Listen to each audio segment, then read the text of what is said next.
All right, I know that's a short time to get into a conversation, but I hope it came right to you who you would have as a talk show guest if you were a talk show host. So if you have not yet answered on the chat, definitely do that. Anybody here at Quincy, you can jump on and say hi to people at home and answer the question. So let's focus in here because I'm going to tell you who I would have as a talk show host, or if I was a talk show host, who I would have number one, and I want to know if anyone else would want to have Brene Brown. Anyone else? I know there's at least a couple other people out there. And I think the other guest I would really love to have is Viola Davis right after she wins the Oscar tonight. Right? Okay, that's what I'm hoping. No shame. We are having an Oscar party tonight for anyone who'd like to come at the Every Meal Warehouse. So when the Oscars start, what it's at 6:30? Come on over. There's going to be individually packed trail mix according to the Johnsons. All right? You're all invited. It's going to be great. So we have been going through the big story of God this year. Sometimes we call it the meta-narrative, or with our kids, we call it the big God story. This story that God is telling that we are a part of, that we are living in. We are actors that are part of the story. We are our supporting cast as we think about what our role is. And it's so important for us to understand God's story if we want to understand our role in it. And the opportunity that we have to be invited to join in to God's restoration in the world around us. And that's where we are in the story, in the kind of messy middle of restoration. And that's why we're having the conversation focused on the genre of the Psalms that we're calling Let's Be Honest. Let's be honest. We're in the messy middle, right? Let's be honest. Life is challenging. Let's be honest. We are facing different things in our lives, and we've got to figure out what it looks like to be honest with God and to be honest with each other, especially the people that are closest to us in our lives, the people that are there for us. It's so important that we have that opportunity to know who those people are. And I have noticed in our community, if I'm just speaking generally, I think there's a challenge for a lot of us.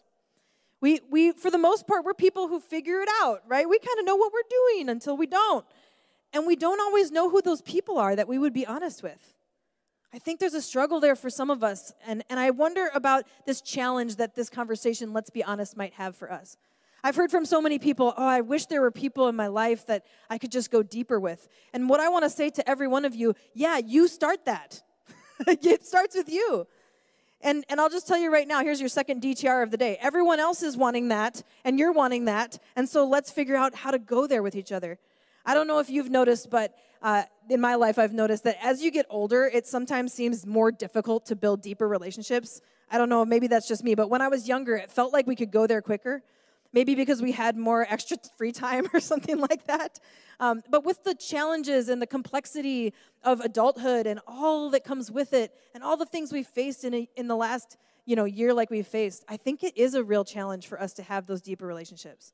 And so this conversation, let's be honest, really is a challenge to all of us to figure out how to be honest with God and with other people in our lives. And my challenge to all of you is let it start with you. Let it start with you to be the person to say, I want this in my life. Can we go there with some people that maybe you're beginning to have those connections with and those friendships with, to be the one to take the initiative to build those intentional relationships? So this is our biggest question. How can we be honest with other people, and how can we be honest with Jesus? What is it that God is leading us? Because I really believe that God's Holy Spirit can help us do this. How is the Holy Spirit inviting us to be honest with God and honest with each other? Last week, Pastor Donna talked about being honest in the valleys of life, and we've all been through valleys in our lives. And today we're going to talk about being honest about anxiety. Being honest about anxiety. I feel like when you say a sentence like that, we're going to have a deep breath. Ready? Okay, we're going to be honest about anxiety. We're going to talk about the anxiety that most of us, if not all, face on a daily basis, some days, some seasons of life. We're also going to mention clinical anxiety, which, did you know that clinical anxiety is the most common mental illness faced by Americans? And only 35% of people ever get any form of treatment. Think about that.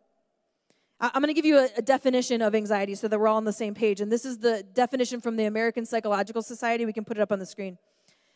Anxiety is characterized by feelings of tension, worried thoughts, and physical changes. Examples of those physical changes might be rapid heart rate, trembling, or sweating. I don't think I'm the person that has to tell you that we live in an anxious world. especially as we look at this last year. I heard somebody talking recently, what does it do to the inside of us and our mind and our heart and our soul that we had to wonder if we were afraid of each other's physical presence? What has that done to our mind and our heart that we had to experience a season in which we were afraid and had fear, maybe anxiety or worry about the physical presence of the people that we love the most? It's not neutral.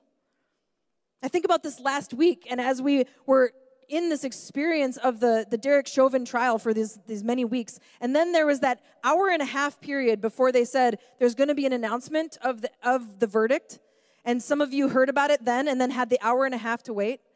I know this wasn't measurable, but I would be willing to suggest that that might have been the most anxious hour-and-a-half in history, like in the world, because of this just worry and anxiety. Because why? Because there was a lot at stake, right? Our lives are always going to have things where there is a lot at stake. And what I love about the Bible is that it doesn't shy away from the realities of our lives. And the Psalms certainly do not shy away from that. There are so many places in the Psalms where you hear the psalmist, David often, or other writers who are writing these songs, these poems, and they're expressing their fear and their worry and their anxiety. One of the Psalms that has meant a lot to me, maybe it is to some of you, is Psalm 139. Anyone else love Psalm 139? It's one of my favorites. And I love how clearly it addresses that God is aware of our anxiety, that God cares about our anxiety. God knows about the thoughts that are often racing through our minds and our hearts, sometimes those thoughts that we feel almost powerless to control. So listen as I read just a couple sections of this psalm. I'll have it up on the screen as well. And if you want to, you could even just close your eyes. This is one of my favorite things to do with the Psalms, is to play it audibly on an app or something like that and just close my eyes and just listen. So turn to Psalm 139. I'm going to read a few verses at the beginning and then a couple at the end. This is a psalm of David. You have searched me, Lord, and you know me. You know when I sit and when I rise. You perceive my thoughts from afar. You discern my going out and my lying down. You are familiar with all my ways. Before a word is on my tongue, you, Lord, know it completely. You hem me in behind and before. You lay your hand upon me. Such knowledge is too wonderful for me, too lofty for me to attain. Where can I go from your spirit? Where can I flee from your presence? If I go up to the heavens, you are there. If I make my bed in the depths, you are there. If I rise on the wings of the dawn, if I settle on the far side of the sea, even there your hand will guide me. Your right hand will hold me fast. If I say, surely the darkness will hide me and the light become night around me, even the darkness will not be dark to you. The night will shine like the day, for darkness is as light to you. I'm going to read the last two verses. Search me, God, and know my heart. Test me and know my anxious thoughts. See if there is any offensive way in me, and lead me in the way everlasting. When I deal with anxiety in my own life, which I'll share about in a minute with some other friends who are going to come up here, this idea of God hemming me in, I'm not a sewer, but this idea of being just so tight and hemmed in behind him in front, that God is just so close and so with me, this hand of God present with me, it doesn't always feel like that. But this type of reminder really helps me in the midst of those times, in the midst of those seasons. I think it's so important in that last question there, search me and know my heart. Are we willing to ask God that question? Search me and know my heart. Test me and know my anxious thoughts. Of course, God already knows our thoughts. And so maybe that's why some of us go, well, God, you already know. But it's about a posture of openness to God, to say, God, come inside. I'd have nothing to hide from you. I can't hide it anyway. Come in and come into this experience with me of these thoughts that feel like they sometimes can't be controlled, and be with me in the midst of that.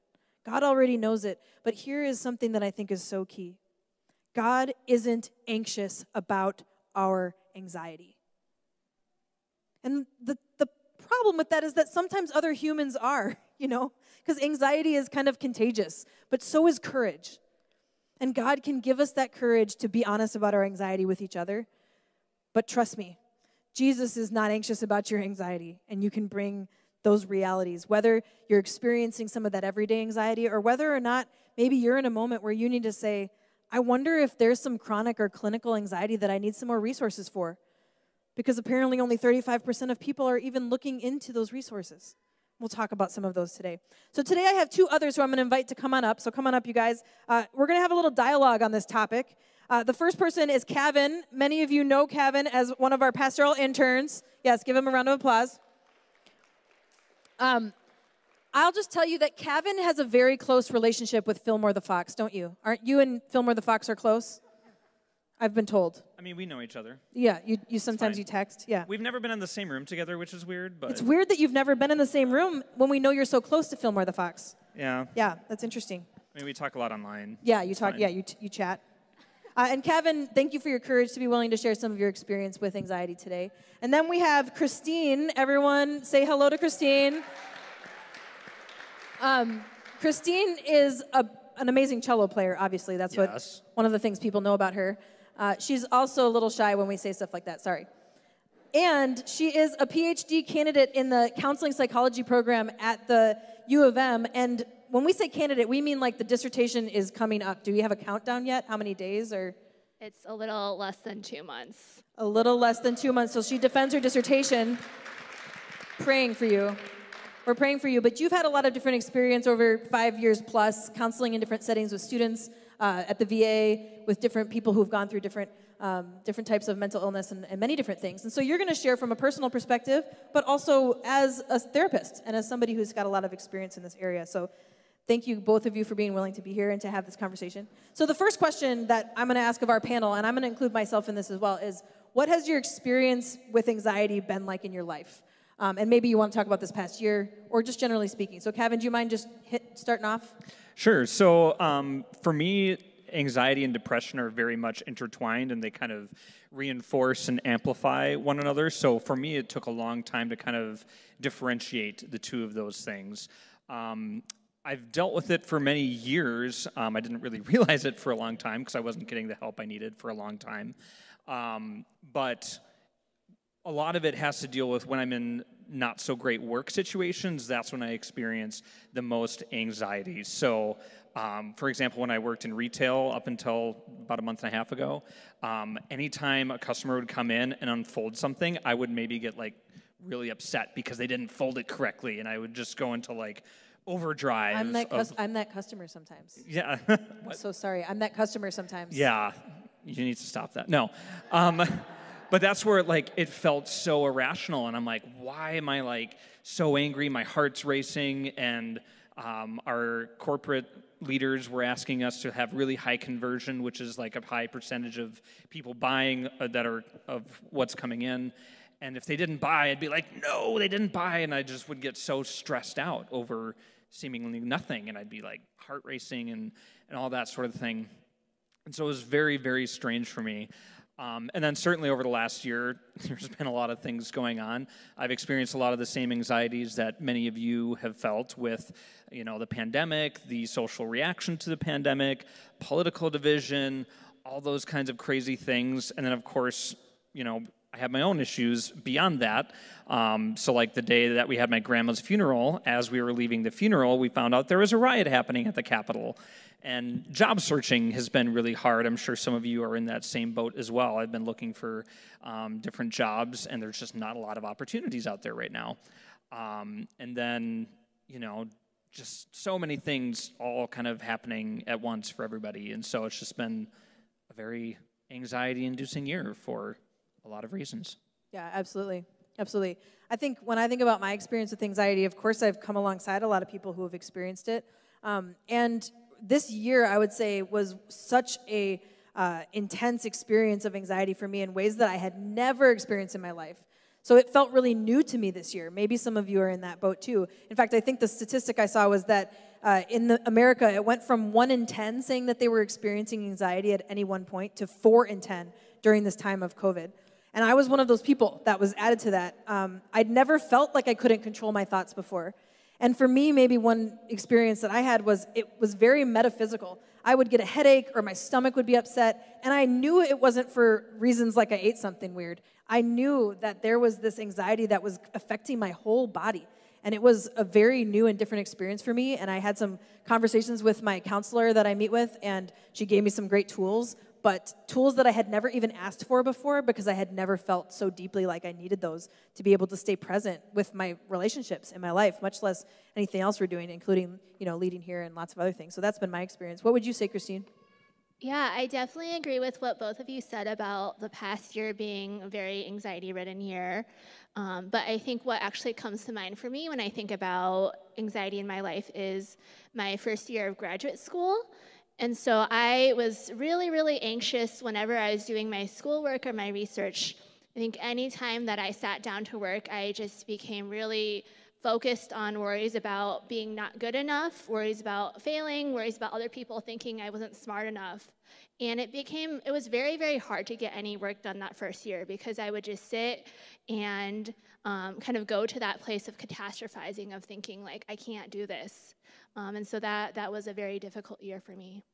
Yeah, I bet. So what has it been like for, either of you, what has it been like trying to be honest with God about anxiety that you're facing in your life? What would you say, Kevin?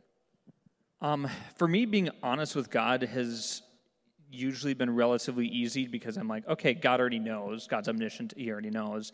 The struggle with me is, or for me, I should say, is being honest with myself enough to know what I'm actually bringing to God.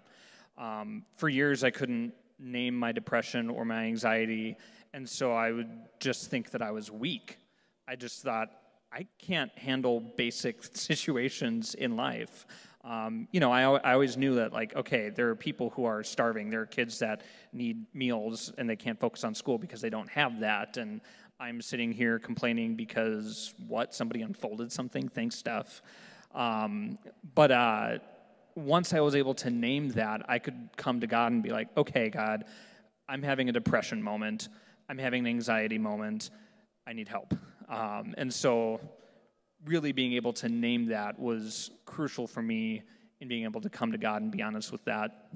And to this day, it's harder for me to be honest with other people about anxiety more so than it is depression, because with anxiety, it's stuff that's like, this isn't even a first world problem. This is just like not a problem. Like my day is going fine. Like when I was working in retail, it was like, okay, slow day.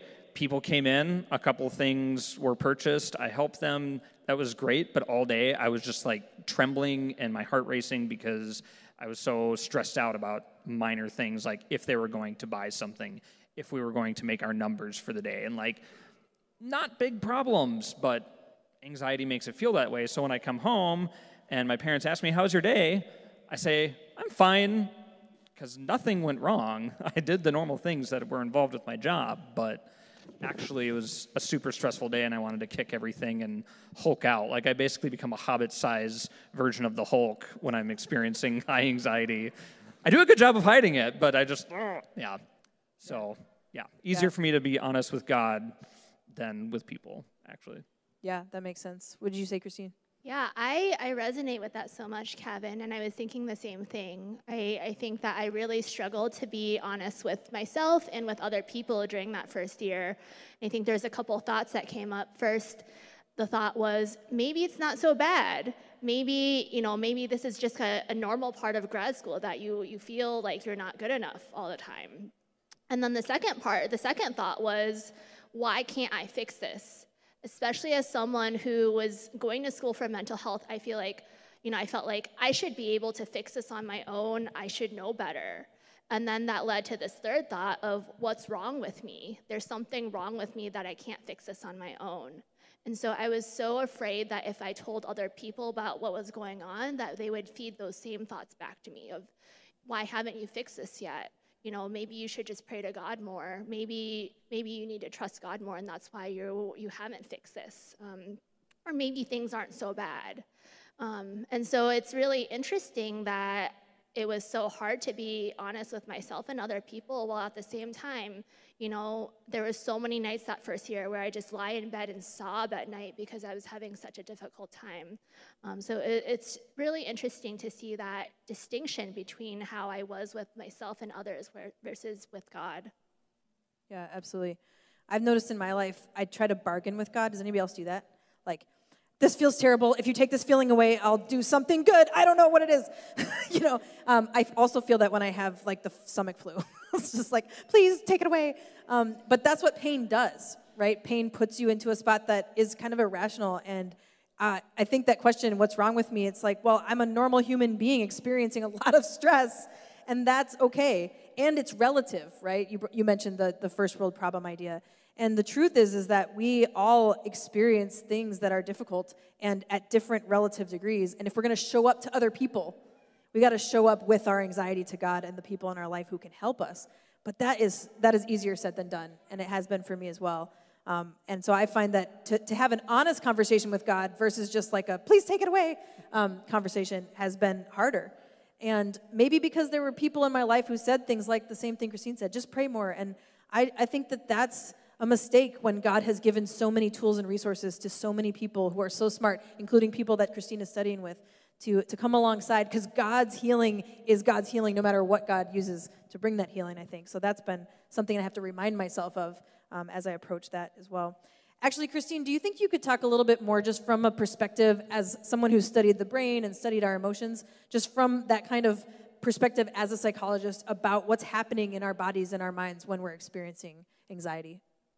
Yeah, so this is therapist mode, me, and we're going to talk about Emotions 101. So first, I want you all to know that emotions play an important function for us. So they communicate information to us about what's going on, both internally and also externally. And so specifically, if we think about anxiety, what is the function of anxiety? That tells us that we're perceiving some kind of threat in our environment. And so when that happens, there's things that happen to our thoughts, there's things that happen within our bodies, so physiologically, and then there's things that happen in terms of behavior. So first, in terms of our thoughts are telling us that there is some kind of threat or danger that we're perceiving and that we cannot handle it, that we don't have enough resources or skills to handle whatever that threat or danger is. And then in our bodies, we go into what's called fight or flight. So our sympathetic nervous system gets kicked in, and so we kind of go like this. We're getting ready either to fight whatever that threat is or to run. And so you might notice when you feel anxious, your heart rate goes up. You might feel kind of tingly in your fingers.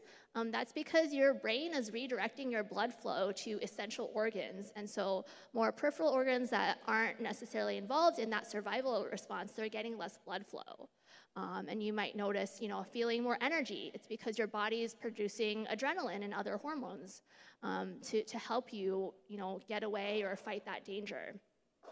And then in terms of our behavior, there's a couple things we might do. We might find ourselves trying to avoid, whether physically avoiding certain situations or more so emotionally, internally avoiding things. And we also find ourselves maybe feeling restless, so kind of shaking a little bit, or maybe, feeling irritable because we have all this extra energy and adrenaline in our system.